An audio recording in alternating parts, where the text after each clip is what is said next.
Good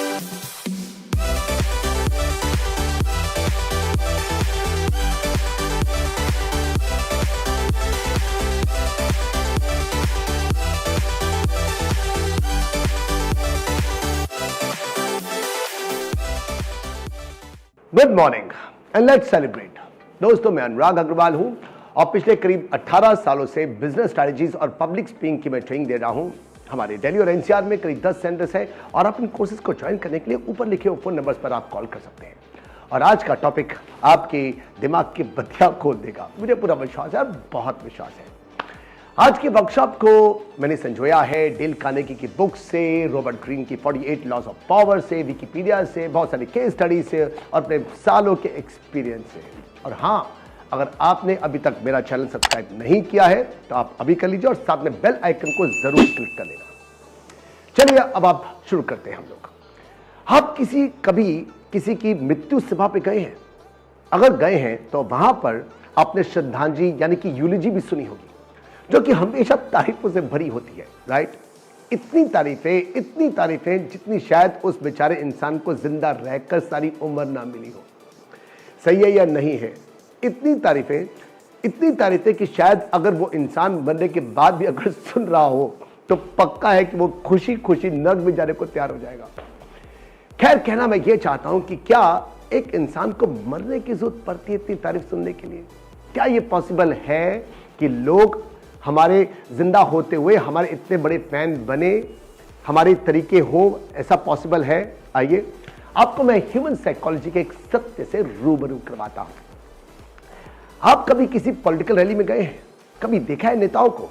कभी time पे नहीं आते, अगर आते हैं अपना भाषण देते हैं और अगले प्रोग्राम के लिए निकल जाते हैं। इनका कोई अगला प्रोग्राम नहीं होता। ये सब इनके चोचले झूठ है। ये टाइम पर आते हैं, मतलब थोड़ा लेट आते हैं, भाषण दिया और इधर उधर का भाला मार करके निकल जाते हैं। क्यों? क्योंकि अगर वो स्टे करते हैं, रुकते हैं, तो लोगों को लगता है कि वो ऑर्डिनरी है, बहुत टाइम है इनके पास। वहां से जाने में, अपने आप को व्यस्त दिखाने में आपकी रिस्पेक्ट बढ़ती है। Otherwise people would take you for granted. इससे पहले कि लोग आपको इग्नोर करना शुरू करें, निकल जाइए वहां से। लोग आपकी प्रेजेंस के लिए भागने चाहिए। They must stop for your presence. Playing hard to get, इस स्ट्रेटजी को अपनाइए, नहीं तो लगेगा कि आपको जरूरत है, आप खाली हो, आप वेले हो, आपके पास कोई और काम धंधा तो है नहीं। मत भूलिए, जो चीजें स्कैर्स होती हैं, दुर्लभ होती हैं, लिमिटेड एडिशन होती हैं साहब, कम संख्या में अवेलेबल होती हैं, वही महंगी होती हैं। मो ब्लॉन्क, जिसको हम लोग मॉन्ट ब्लैंक के कहते हैं, मो ब्लॉन्क के पेन 50-60 हजार रुपए के होते हैं, मगर लिमिटेड एडिशन पेन, मो ब्लॉन्क के पेन 50-60 लाख के होते हैं। रोलेक्स वॉचेस 4-5 लाख की होती है, मगर limited edition Rolex watches 4-5 crore की होती हैं। आप अपने आप से पूछिए, आप सैकड़ों में दिखना चाहते हैं या करोड़ों अरबों के दिखना चाहते हैं? अगर आप बड़ा बनना चाहते हैं, बड़े आदमियों जैसा बिहेव कीजिए। If you want to look like a king, behave like a king. Don't be available at all the places at all the times. आपके अपने कबर्ड में भी जो कपड़े पड़े रह जाते हैं, वो पड़े ही रह जाते हैं, वे यूज नहीं होते। What stays for long loses its attention। इस सूरज, इस सन की भी कोई इज्जत नहीं होती अप्रैल, मई, जून में, लेकिन जब वो कई दिनों की बारिश के बाद चमकता है तभी उसकी वैल्यू होती है। सिर्फ डूबने वाला इंसान ही हवा की वैल्यू करता है। जब किसी तंग जगह पर दम घुटता है तब हवा की वैल्यू का पता चलता है। वहीं दिल्ली में स्मॉग पॉल्यूशन बढ़ता है तभी हवा की जरूरत का एहसास होता है। सीखिए जनाब, सीखिए। सूरज के ज्यादा प्रकाश देने से सीखिए, हवा ज्यादा होने से सीखिए, पानी ज्यादा होने से सीखिए कि कैसे, जिनके बिना हमारी जिंदगी नहीं, जो सबसे ज्यादा इंपॉर्टेंट है हमारी लाइफ में, इनके ज्यादा होने से, इनके हर जगह अवेलेबल होने से इनकी कोई वैल्यू नहीं है, कोई इज्जत नहीं है। कहीं आप भी तो यही गलती अपने बिजनेस में नहीं कर रहे? याद रखिएगा, बहुत ज्यादा सर्कुलेशन आपकी वैल्यू को गिराता है। सबसे कम पाया जाने वाला हीरा ही सबसे ज्यादा महंगा होता है। एक मूर्ति भी जितनी पुरानी होती है उतनी महंगी हो जाती है। गांधी जी के, नेहरू जी के खत आज लाखों करोड़ों के बिकते हैं। अपनी वैल्यू को गिराना बढ़ाना आपके हाथ में है। This rule of love scarcity आपकी लव लाइफ, आपके अफेयर में भी एप्लीकेबल है। आपका अपने लवर के लिए बहुत ज्यादा अवेलेबल होना आपकी रिस्पेक्ट को कम करता है। वहीं मिलने के लिए कम आना, कम अवेलेबल होना आपकी रिस्पेक्ट को मल्टीप्लाई करता है। आपका अचानक से गायब हो जाना और कई दिनों के बाद आपका वापस आना दूसरे की आंखों में आपकी वैल्यू को बढ़ाता है। और जब आप वापस आते हो और वापस आने के बाद गायब होने का रीजन नहीं बताते तो दूसरा इंसान उतना ही ज्यादा बिविल्डर्ड हो जाता है, आपकी रिस्पेक्ट और ज्यादा बढ़ जाती है। And today I have brought 4 tips for you and how to enhance your respect. मैं आपके लिए 4 टिप्स लाया हूं आज। So let's go. First, you must learn when to leave and how to make an exit. सीखिए कि आपको कब निकलना है, मतलब पहले से डिसाइड करके रखिए कि आपको उस इनवाइटेड ओकेजन से कब निकलना है। अगर आप चीफ गेस्ट है, गेस्ट ऑफ ऑनर है, की स्पीकर है, आपको डिनर नहीं करना, आपको पहुंचने से पहले ही निकलने का समय डिसाइड कर लेना है। So first learn when to leave and how to make an exit, मतलब जल्दी निकलिए, कटिए वहां से, खाने का लालच मत करो। दूसरा काम आपको यह करना है कि आपने सीखना है न करना। Learn when to say no. न करने में हिचकिचाहट कैसी? आपकी जिंदगी, आपका समय है, याद रखिए समय ही सबसे ज्यादा कीमती होता है और वही सबसे कम भी है हमारे पास। हर जगह हां करना आपकी दोस्ती बनाए रखता है, मानता हूं, मगर इज्जत को कम करता है, आपका सम्मान कम करता है। Let them miss you. दूसरा आपको मिस करता है तो करने दीजिए। अगर जल्दी जाने से, ज्यादा जाने से, दूसरों को इंपॉर्टेंस देने से हमारी इज्जत घटती है तो कम जाना बेहतर है, देर से जाना बेहतर है। या तो आप शर्म कर लीजिए या business. You have 2 choices. Be available and get disrespected, and not to be available and gain respect. Choose one, and at least not for someone who takes you as an option. और अगर दूसरा आपको सिर्फ एक option की तरह treat करता है, उसके पास आप जैसे और ऑप्शन भी हैं, फिर तो कभी भी समय ना निकालिए ऐसे दोस्तों के लिए। Learn to say no. There comes a time when you have to stop crossing oceans for those who won't even jump puddles for you. जो लोग आपके लिए गड्ढा पार नहीं कर सकते, उनके लिए ओशन, समुद्र पार करना बंद कर दीजिए। Stop worrying about people who are not worrying about you. अपना समय, अपना मन, धन उन लोगों को दीजिए जिनके पास आपके लिए समय है, मन है। बाकियों को न करना सीखिए। Learn when to say no. Thirdly, in the last video, I gave you an example of iPhone, where iPhone deliberately launches its phones across the world at 7 p.m. only when people come in large numbers and create long queue in front of stores.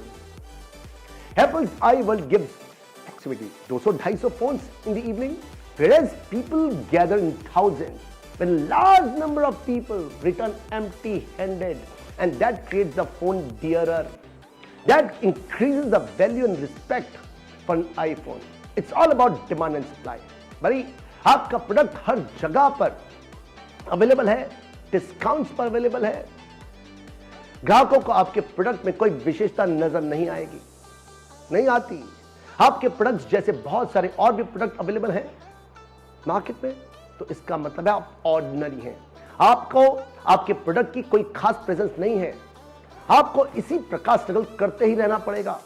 मुझे पूरा विश्वास है कि आपकी progress, आपकी growth, आपकी turnover या तो एक जगह पर रुक गई होगी या फिर ज्यादा से ज्यादा 2, 4, 5, 7% ही होगी, इससे ज्यादा नहीं होगी। आपके कुछ ना कुछ कस्टमर को वापस जाना ही चाहिए। उनका वापस जाना आपके प्रोडक्ट की इज्जत को और आपकी खुद की इज्जत को बढ़ाता है। आपके प्रोडक्ट के लिए लाइनें लगनी चाहिए।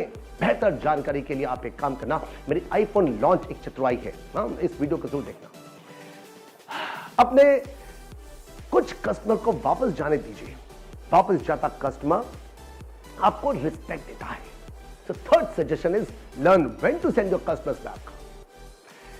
Last but not the least, step number 4 में है कि आपको एक स्टेज पर पहुंचने के बाद, बिजनेस को एक ऊंचाई देने के बाद ग्राहकों को खुद अटेंड नहीं करना, don't attend your customers and vendors yourself after certain stage.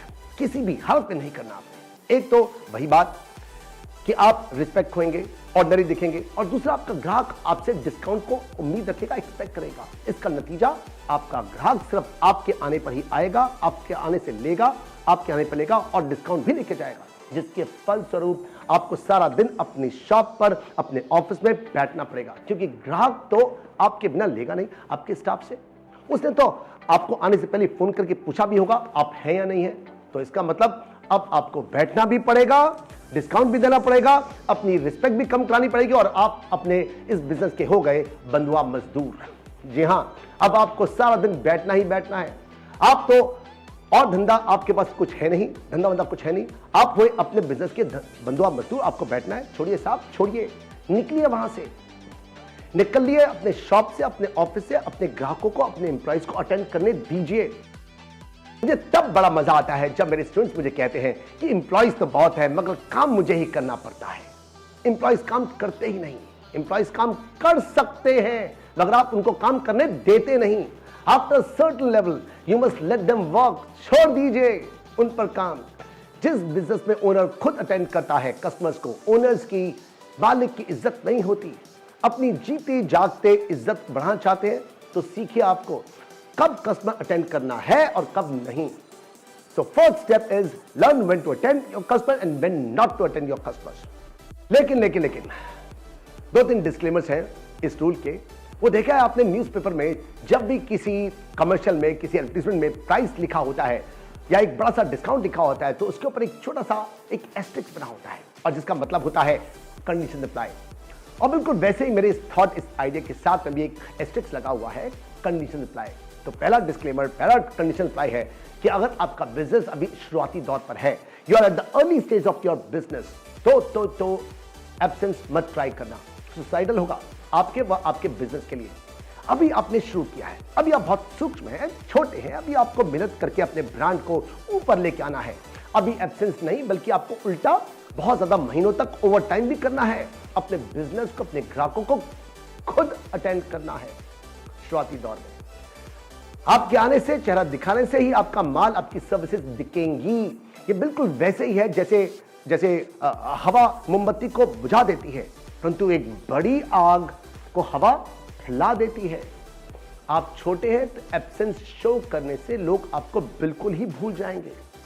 आपको एब्सेंस ट्राई नहीं करना है।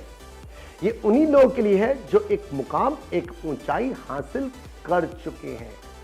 बिना सोचे समझे किसी भी आइडिया को अप्लाई करना बेवकूफी होगी।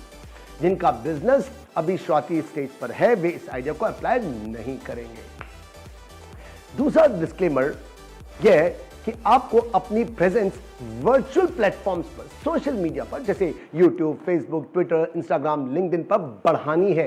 यहां आपको पहले धीरे धीरे और बाद में तेजी से अपनी प्रेजेंस को शो करना है। मतलब लॉ ऑफ स्कैर्सिटी का उल्टा करना है। यहां आपको दिखना है। जितना दिखोगे उतना बिकोगे और जितना बिकोगे उतना दिखोगे भी। इस पर आप मेरी videos skyrocketing your sales, जो कि 21 अप्रैल को अपलोड हुई थी YouTube पर, आप उसको देख सकते हैं। जरूर देखिएगा इसको। यहां ये याद रखना कि आपको जो भी प्रेजेंस हो वो बहुत ही स्ट्रांग होनी चाहिए। सोशल मीडिया पर स्ट्रांग होने का मतलब है आपके ट्विटर्स पर फॉलोअर्स ज्यादा होने चाहिए, फेसबुक पेज पर ज्यादा आपके लाइक्स होने चाहिए, यूट्यूब पर सब्सक्राइबर्स होने चाहिए। आपकी जितनी स्ट्रांग प्रेजेंस होगी उतनी रिस्पेक्ट और पावर मिलेगी, उतना लोग आपको चाहेंगे, ऑटोग्राफ मांगेंगे, सेल्फी खिंचाएंगे आपके साथ में। आपका रुतबा बढ़ेगा, यहां तक कि आपके प्रतियोगी भी आपकी रिस्पेक्ट आपको देंगे। Another disclaimer, for family be available all the time. अपनी फैमिली के लिए हमेशा अवेलेबल रहना, नहीं तो पिटने पर मेरी कोई रिस्पॉन्सिबिलिटी नहीं होगी। लॉ ऑफ स्कैर्सिटी बीवी के सामने नहीं चलती। अंत में, लास्ट में, लेट्स समराइज अपनी इस वर्कशॉप को थोड़ा सा समराइज कर लेते हैं हम लोग। एक बार रिपीट कर लेते हैं इस वर्कशॉप के मेन पॉइंट्स को। टॉपिक था हमारा डोंट बी टू अवेलेबल और 4 टिप्स दिए थे मैंने। नंबर 1 था learn when to leave, when to make an exit. Number 2 था learn when to say no. Third था learn when to send your customers back, अपने कस्टमर को वापस जाने दीजिए। ठीक है।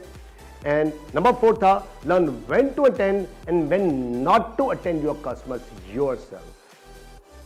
और अंत में अगर आप अपने बिजनेस को बढ़ाना चाहते हैं तो हमारा बिजनेस स्ट्रेटजीज कोर्स ज्वाइन कर सकते हैं। हमारे दिल्ली एनसीआर में करीब 10 सेंटर्स हैं। आप इन कोर्सेज को ज्वाइन करने के लिए ऊपर लिखे हुए फोन नंबर को आप कॉल कर सकते हैं। और अगर आपको मेरे आगे आने वाली बिजनेस स्ट्रेटजीज के ऊपर वीडियोस चाहिए तो सब्सक्राइब करें और साथ में बेल आइकन को जरूर क्लिक कर दीजिएगा। आप इन वीडियोस को लाइक कर सकते हैं, आप शेयर भी कर सकते हैं अपने व्यापारी दोस्तों के साथ में। मैं आपको इसी प्रकार से ये वीडियोस द्वारा भेजता रहूंगा। और अंत में बाय बाय, शब खैर, ऑफ विडियोस, मिलते हैं हम लोग आज के दिन आज के समय मेरी नेक्स्ट वीडियो में। Good night.